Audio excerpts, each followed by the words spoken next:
مخکې له دې چې ویډیو ته لاړ شو له تاسو څخه هیله کوم چې زموږ یوټیوب چینل سبسکرایب کړئ ځکه چې د فسبوک پیجونه او لایفونه همیشه ریپورټ کیږي نو د سبسکرایب کولو لپاره به لومړی راشئ دا سره بټنه سبسکرایب به کلیک کړئ له هغه وروسته به د بیل نشان کلیک کړئ یا د زنګ نشان بیا به آل یا ټول انتخاب کړئ نو له دې سره به زموږ د ویډیوګانو نشریدو سره به تاسو ته خبروای درشي جزاک الله خیر دا د شړونګا بابا خبرې به تاسو اورېدلې وي چې په خپله اقرار وکړ چې دولت 50% عواید غلا کیږي څوک غلا کوي ولې غلا کوي د دې غلا تر شا د چا لاس ده او هدف یې له دې خبرو نه څه شوی په د کابل ګوډاګۍ ادارې کې غلا نه وای فساد نه وای چور نه وای چپاول نه وای نو مونږ بیا ضرورت دی نه و چې د دوی په خلاف باندې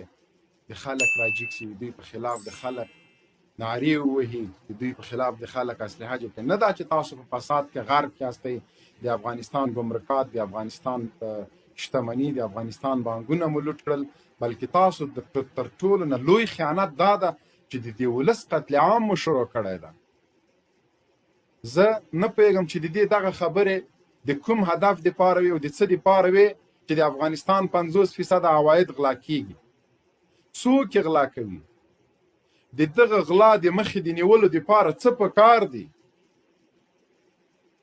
ته خو سرعلا قومندان تا ته به معلومي چې دغه غلا څوک کوي که نه ته له دې نه په ولس نه مرسته غواړې چې د تا وزیران او د تا مالي د ګمرکاتو مسؤلین له ګریوان نه ونیسي که نه دا پیغام ولس ته لري چې ولس ټکس ورنکړي ګمرک ورنکړي په محصول ورنکړي ولې دومره بیعقل ولې دومره شین یې ولم له مسر یوه پکه و خدای دې تباه و برباد که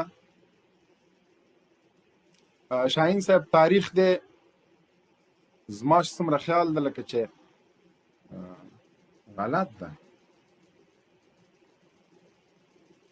دیرشم ښځه صحیح ده بس صحیح ده هماغه دیرشم ده و ده واټ از دس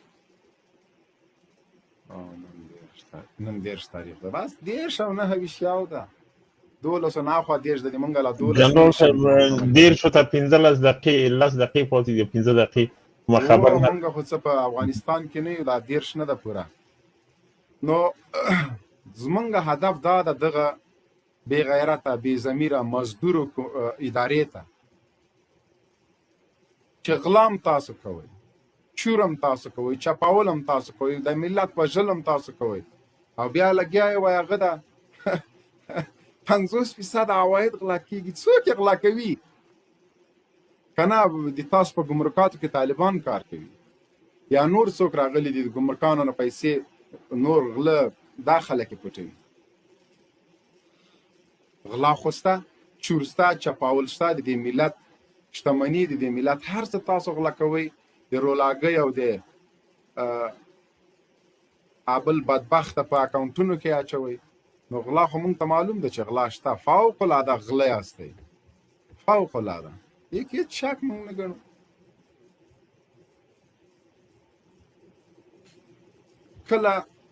کله وایي چې مونږ د سرتیرو نه هغه راوځي بمونه کوم جینۍ راوځي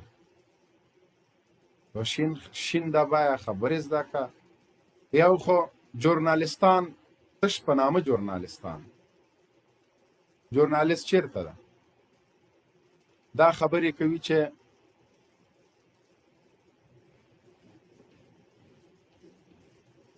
د قلم زمونږ د ولس په وینو باندې رنګ ده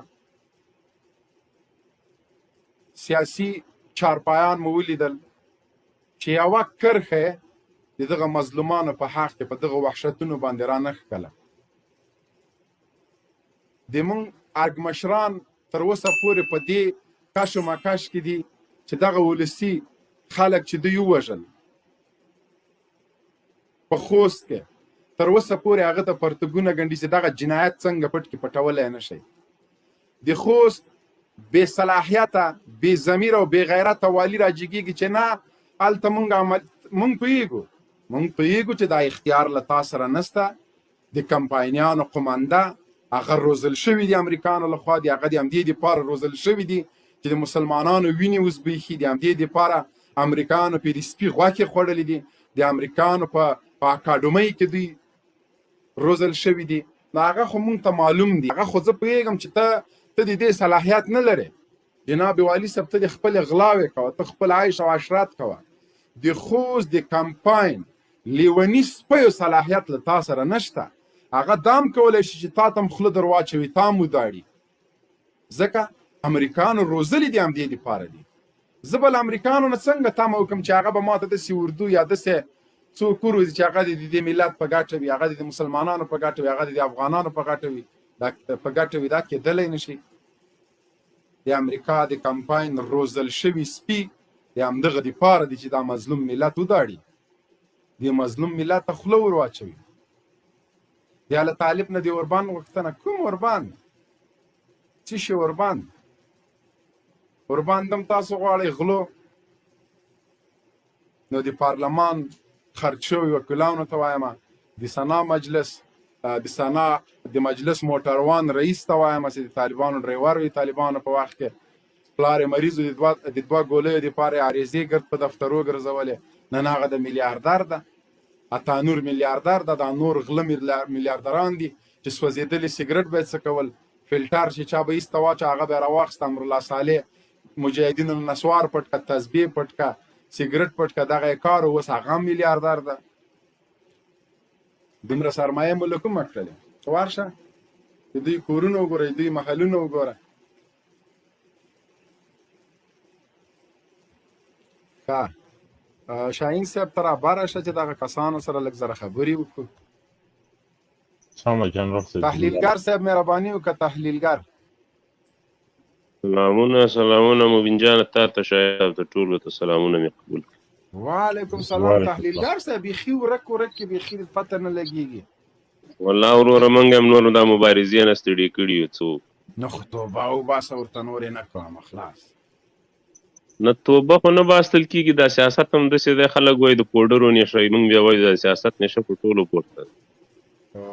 لکه ته اوس تحلیلګر سیاسي تحلیلګر صاحب ولسمشر، تاسو چې پې ویاړ کوه، تاسو پې افتخار کوه، د تاسو اتل او زمری و بابا و، هغه وایي 50% ګمرکات او عواید د ملت غلا کېږي. دا څنګه؟ دا څوک غلا کوي؟ اوس خو 50 ته راکوز شوی دی، د دې نه مخکې 99% غلا کېدل. دا 99 بیا څه رقم کېدله؟ مخکې داسې و چې هره چوکۍ په 3 قومونو ویشل کېدله، په 2 قومونو. یو هزارهګانو اخیستله، یو تاجکانو ته ورکوله، پښتنو ته چې نه رسېدل هغوی خپل مابین کې سره تقسیمولې. اوس دا د پښتون قوم سم ورسره اضافه شوې ده که نه؟ اوس اضافه شوې ده. دا د تاجکانو هزارهګانو هغه 3 حصه دوی ته رسېږي په دې ګمرکاتو کې. دوی خپل نفر ځای په ځای کوي، دوی خپل ځای په ځای کوي، د هغوی چغې راووتلې. نه خو دا خو شلونګا بابا چغې وهلې، هغوی خو نه دي وهلې.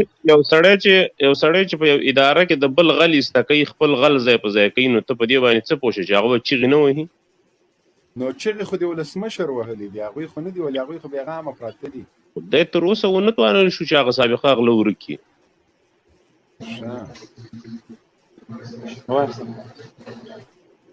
چې توان په سړي کې په یو اداره کې په 10-15 کلو کې پتا کې دا توان نه وي چې ته د قضا نه غله ایسته کې، د ګمرکاتو نه غله ایسته کې. نو ده خو ډېرې لویې وعدې کړې وې او تاسو هم ډېر قوي کمپاین ورته وکړه. حتی که دوی ته به چا څه ویلې، تاسو به نه دین ورته پرېښوده، نه مذهب ورته پرېښوده. نو اوس خو هغه د مونږ خو اوله د پیرو چې دا سړی نه ده، دا کابل اداره نه ده، دا د افغانستان ملي منافع په نظر کې نه نیسي. مونږ سره مو نه منله، هغه د روزانه به مو مراتبات ویلې. خبره داسې ده مبینه، دا ته په خوله باندې ډېر ښه لګیا یم. مثلا زه په خوله باندې ډېر ښه لګیا یم چې زه ښه سړی یم، اما نه خو د عمل ګوره، زه په خوله خو لګیا یم، خو د عمل په میدان کې مونږ به لیدل چې طالبان خپل بچي د باروتو واسکټونه ورته تړي، په خپله قرباني ورکوي، خپل د کورنۍ غړي د جنګ په ډګر کې دي، مشران مو د جنګ په ډګر کې وو. مونږ عملا لیده ځکه مو ملاتړ کوو. داسې نه شو کېدلی چې د مونږ مشران د په شیش محلونو کې ناست او مونږ ته د جهاد فتواګانې راکړي. دوی په خپله غلاوې کولې، پارک د سمټي دیوالو شاته ناستو، لیکن تاسو ته نورو ته د اردو عسکر پولیس دوی ته ویل هله چې د جمهوریت په خطر کې ده، هله چې دیموکراسي په خطر کې ده. دغه جنګ تر دې حده پورې راورسو. موږ خو اوله ویلو وروره، زه خو اوس هم نه ستړی یم نه په شا کېږم تر څو مې چې په طالب کې خیانت نه وي لیدلی او د طالب بدیل راته نه وي معلوم شوی، تر هغو زه د طالب نه ملاتړه لاس نه اخلم. یاره مبینه دې ورځو کې جنگ نور هم زیات شوی دی. قندار کې وضعیت ډېر خراب دی، په دواړو خواو کې، په خوست کې هم ډېر خراب دی. عسکرو دې ولیدل عام ولسي خلک شهادت ورسول. ولا منګ خپله دغه کوم مبارزین چې مثلا که ستاسې په خوا کې دي که زموږ په خوا کې دي، هغه چې په وطن باندې رښتیا هم زړه سوځېږي، هغوی د کور ودانې ټولو دا خبره غندلې ده. زموږ په فیسبوکونو باندې دا بته د لایکونه هم پرې کړي دي، د خوست په کمپاین په خلکو باندې چې کوم کار یې کړی. په یوه خبره دا ده چې دلته د سولې خبرې ډېرې ګرمې روانې دي او سبا بالسبا په ترکیه کې ناسته کېږي او د دې ناستې نه بغیر بعده کېدی شي نسبي اوربند بیا پیل شي. دونه جنګ ته شدت ورکول د دواړو خوا نه او پر یو بل باندې دغسې بېرحمي کول، یاره ما ته خو دا ښه کار نه ښکاري. ښه کار خو نه ښکاري. طالبان 3 ویندویان لري، ذبیح الله مجاهد، قاری یوسف احمدي او د قطر په دفتر کې د دوی د سیاسي دفتر ویان ډاکټر نعیم وردک صاحب. دا 3 ویندویان دي. تاسو به د دوی له خولې نه کله پیغوریز خبرې نه اورېدلې. نن د ارګ ویان په د ټویټر په شخصي میسج پاڼه کې ماته د خور او د مور کنځلې کړي دي، د خور او د مور کنځلې. صحیح شو. او بیا ورپسې بلاک کړی یم، زه له بل ټویټر نه ورغلم که مې برابر که ښه برابر. وخت چې د ارګ ویندوی ما نشي زغملی چې نه را سره ټوپک شته نه را سره بارود ته نه دغه ویندوی به څنګه بیا مسلح طالب وزغمي. همداسې ټول ویندویان د دوی له خولې د جنګ شعارونه وځي، د سیاسي چارو کارپوهان دوی چې سیاسي بولي، د حکومت پلوي څوک چې په دې حکومت کې غوښنده برخه لري، وزارت لري، چوکۍ لري، عاید لري، ټول پیغوریز الفاظ کاروي، د جنګ خبرې کوي. د دوی له خولو د دوی له سیاسي ناستو په تلویزیوني بحثو کې د دوی دغه الفاظو له قلمونه کوم بوی راځي. ته ماته د طالبانو د ویندویانو یوه خبره ماته راوکړه چې هغوی ته پیغوریز خبرې کړې وي د صلح په خلاف، دغه ماحول د صلح چې کوم راغلی ده د ده په خلاف کوم ټویټ هغوی کړی، کومه خبره یې کړې، کومه مرکه یې کړې. مهرباني وکړئ صاحبه. یو آخري خبره کوم، نور به نورو ملګرو ته وخت ورکوئ.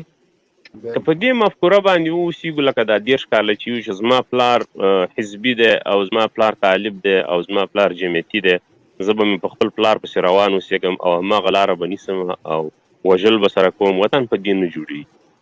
په والله کې نور هم جوړ او دغه کوم زموږ او ستاسې نوی نسل چې دی که دا موږ او تاسې سره کینو او لاس په لاس.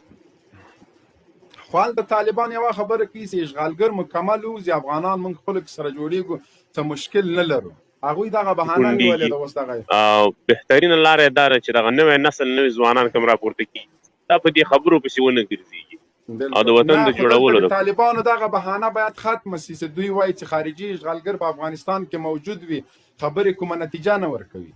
اول دوی باید وځي، افغانستان نه وځي، موږ په خپلو کې سره پرېږدي چې موږ په یو نظام باندې موافقه وکړو. موږ په چارو کې د ګوتې نه وي، لکه څنګه چې امریکا خپلواکه د بل څوک نه پرېږدي، دوی په چارو کې ګوتې. همداسې موږ هم د یو هېواد په حیث باندې حق لرو چې نور ته اجازه ورنکړو چې موږ ته حکومت وټاکي، موږ ته وزیر وټاکي، موږ ته ولسمشر وټاکي.